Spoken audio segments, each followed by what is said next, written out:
Salut les curieuses, salut les curieux. Aujourd'hui, je vais répondre à la question de Sonia qui me demande, mais quand tu parles de décalé de naissance, Mathieu, qu'est-ce que tu veux dire? Alors merci de me poser cette question, ça va me permettre d'être un petit peu plus peut-être détaillé, ou en tout cas d'évoquer un petit peu mieux ce que je veux dire, puisque autrement c'est lors des rendez-vous qu'il y a sur la chaîne, j'évoque souvent cette construction que je suis encore en train de faire de cette dénomination de décalé de naissance.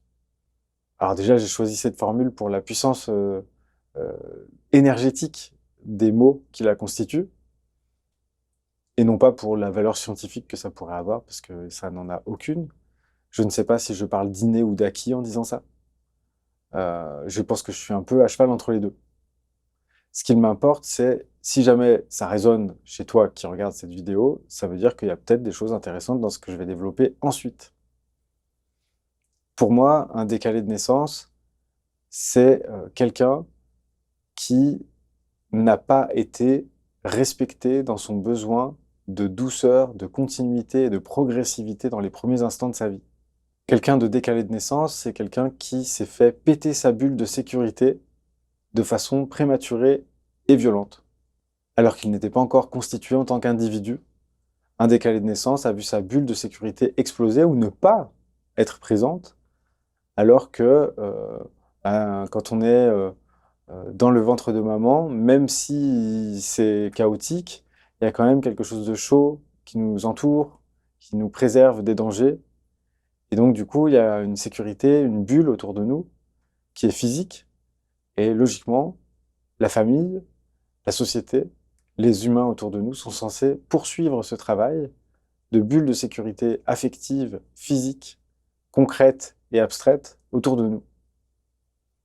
Et si jamais cette bulle n'est pas présente, à ce moment-là, on va se retrouver à vivre une explosion en une ou plusieurs fois, mais qui va interrompre la progressivité avec laquelle on pouvait réaliser qu'on était passé d'un état à un autre, de prendre conscience des limites de son corps, de prendre conscience de son individualité, de prendre conscience de sa responsabilité, de ses possibilités, de ses limitations, avant que la bulle éclate. C'est ça qui, normalement, devrait être vécu. Confronter la vie une fois qu'on s'est rassemblé, une fois qu'on est sur ses deux pieds et qu'on peut prendre la responsabilité de sa vie, apprendre à gouverner sa vie. Mais si on doit apprendre à le faire alors qu'on ne sait même pas encore qui on est, à ce moment-là, pour moi, ça fait de nous des décalés de naissance. Je suis un décalé de naissance, c'est d'abord à moi que j'ai pensé en mettant ces mots-là ensemble. C'est ce qui me semblait le plus juste et je voulais me distinguer des différentes étiquettes qu'on explore pourtant sur la chaîne depuis un bout de temps. J'aime les explorer, ces étiquettes qui existent déjà, mais je ne voulais pas rajouter de la confusion en disant non, non, c'est plutôt moi qui ai raison, euh, en pensant que hypersensible ça veut dire ça ou HPI ça veut dire ça, etc. J'avais pas envie de, je n'avais pas envie de préciser une étiquette préexistante, j'avais juste envie de dire mon ressenti subjectif avec ce que ça peut avoir d'universel quand j'y vais franchement, quand j'y vais avec le cœur, avec les tripes et avec la tête en même temps. Quand je mets les trois en avant en même temps, il y a des chances que ça touche à l'universel chez des personnes qui vont se sentir eux aussi dans une sorte de mise à l'écart dont on ne sait plus d'où elle vient. Le sentiment propre à un décalé de naissance pour moi, c'est le fait de s'être senti banni de la tribu sans savoir pourquoi. Puisque, logiquement, le bannissement est prononcé lors d'une cérémonie, d'un jugement. On se fait bannir d'une tribu avec une explication, une sentence avec laquelle on est d'accord ou pas, mais au moins, il y a un semblant de sens qui est mis dessus.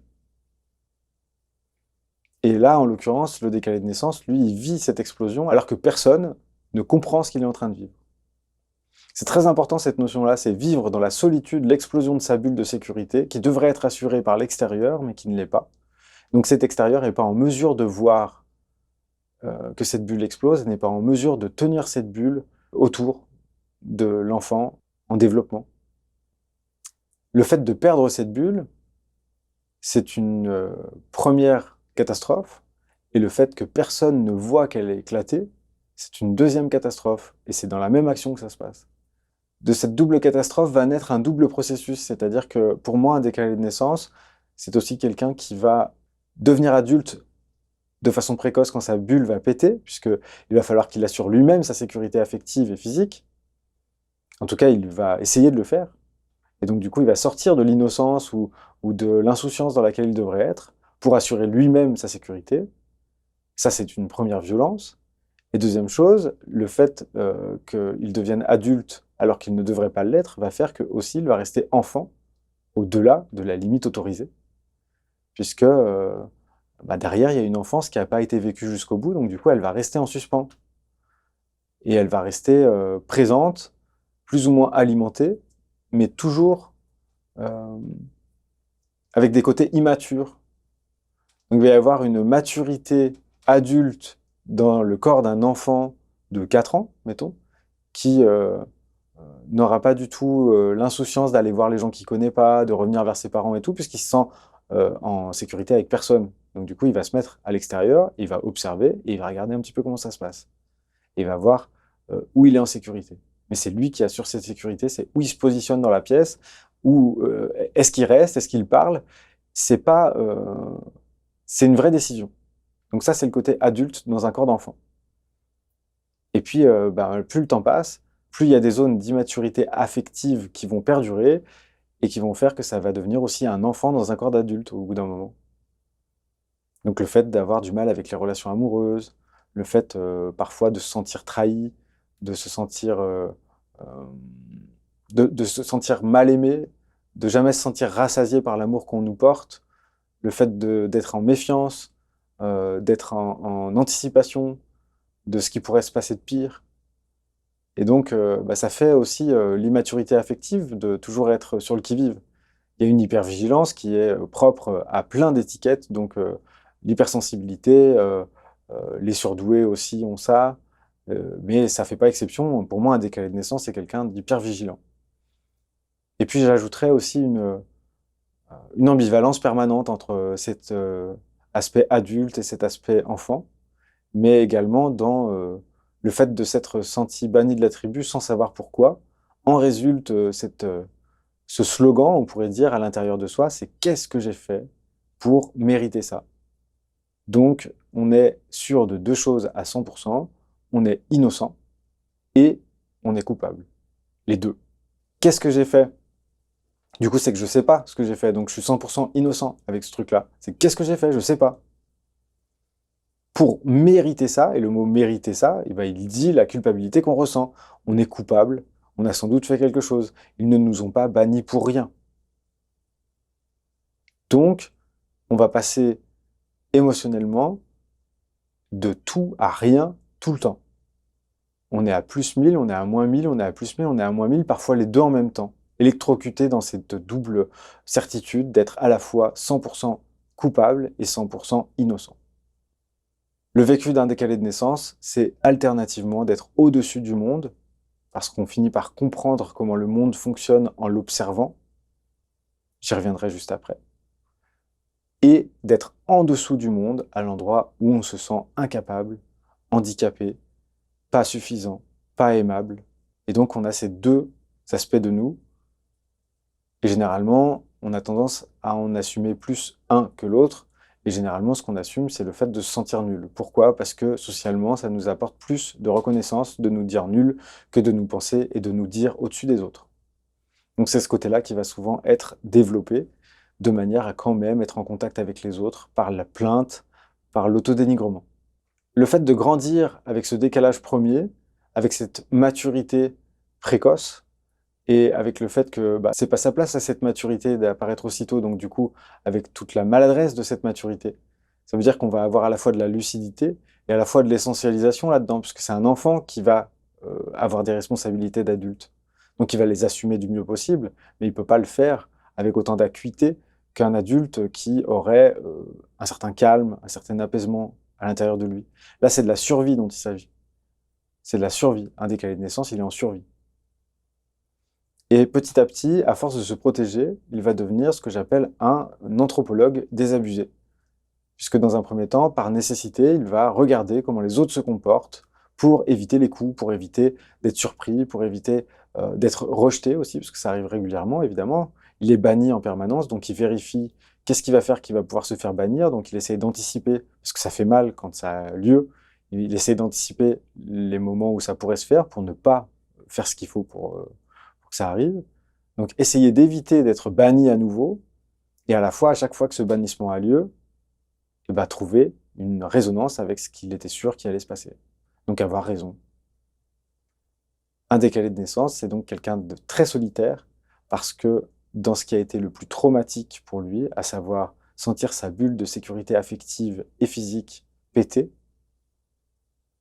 il a senti ça, et personne n'a vu ce qui se passait pour lui, donc ça veut dire que ça n'est pas arrivé pour tous les autres autour de lui. Personne n'a reconnu à quel point cette bulle avait éclaté et à quel point ça avait un impact sur tout ce qu'il allait faire de sa vie ensuite. Un décalé de naissance, c'est donc quelqu'un qui est condamné à se sentir obligé d'éviter de se faire bannir et à se sentir banni malgré tout au bout d'un moment. C'est pas une situation qui est très pratique et c'est une situation qui fait sortir de la vie en collectivité, bien entendu, puisque la tribu nous a bannis. Donc du coup, on en prend acte dans certains de nos comportements. Et pour finir ce résumé, parce que je ne vais pas faire ma conférence de 2 heures parfois ou 1 heure et demie quand j'arrive à faire court. Là, je vais essayer de faire encore plus court. Mais je finirai par dire qu'un décalé de naissance, c'est quelqu'un qui a une énergie qui dit viens et va-t'en en même temps à toutes les personnes qui vont arriver. Donc ça veut dire qu'il y a un truc, une envie d'intimité, une envie de proximité, une envie de confiance, une envie de se déposer, une envie de se sentir contenu dans le moment, dans la proximité humaine avec laquelle on aimerait pouvoir en fait communiquer avec l'autre. Et puis la peur qu'on a de se faire rejeter qui, elle, va pousser en essayant d'éviter d'être banni. On s'auto-bannit préventivement. Et donc, on a ces deux énergies à l'intérieur de nous qui bossent sans arrêt et qui font que quand on rencontre quelqu'un, cette personne, elle est souvent déstabilisée par cette double énergie de l'intime et le rejet, la protection, l'inaccessibilité. Parce qu'il y a ça aussi. Il y a le fait de se rendre inaccessible. Le fait est qu'au départ, je me sens banni, je me sens abandonné, je me sens trahi d'une certaine façon, mais je me sens abandonné surtout. Et, euh, et pour sublimer cette blessure d'abandon, moi, je peux être inaccessible. Du coup, c'est moi qui ai décidé, mais après coup. Et parfois, je vis tellement longtemps avec cette inaccessibilité comme étant partie intégrante de mon identité que du coup, j'ai oublié qu'au départ, c'est simplement une réaction au fait que je me suis senti abandonné et que ça m'a fait du mal. Voilà, Sonia, je fais un tour rapide sur ce qu'est un décalé de naissance pour moi. C'est quelqu'un qui s'est construit avec une ambivalence parfaite, au-dessous du monde ou au-dessus du monde. 100% innocent en haut, 100% coupable en bas, 100% lucide en haut, 100% inadapté en bas, mais jamais à hauteur d'homme, jamais sur le sol des autres personnes, avec la souffrance de ne jamais y être et avec la fierté de ne jamais y être parce qu'il a compris les grosses ficelles de comment fonctionnait le sol sur lequel tout le monde tient, sauf lui. J'espère que cet éclairage te donnera envie peut-être d'en savoir plus. Sache que ce que je développe, je m'en sers également dans les accompagnements que je propose. Et donc, du coup, si ça t'intéresse, n'hésite pas à faire appel à mes services en allant visiter mon site internet. Tu tapes mon nom, mon prénom, tu tomberas dessus. Et puis, sache également que j'espère que ce petit éclairage aura résonné avec certains aspects de ta vie quotidienne. Sache que tu n'es pas seul à être seul et que plein de gens que je croise en séance notamment, mais autour de moi, puisqu'on s'entoure souvent des gens qui nous ressemblent, résonnent beaucoup sur ce sentiment de solitude.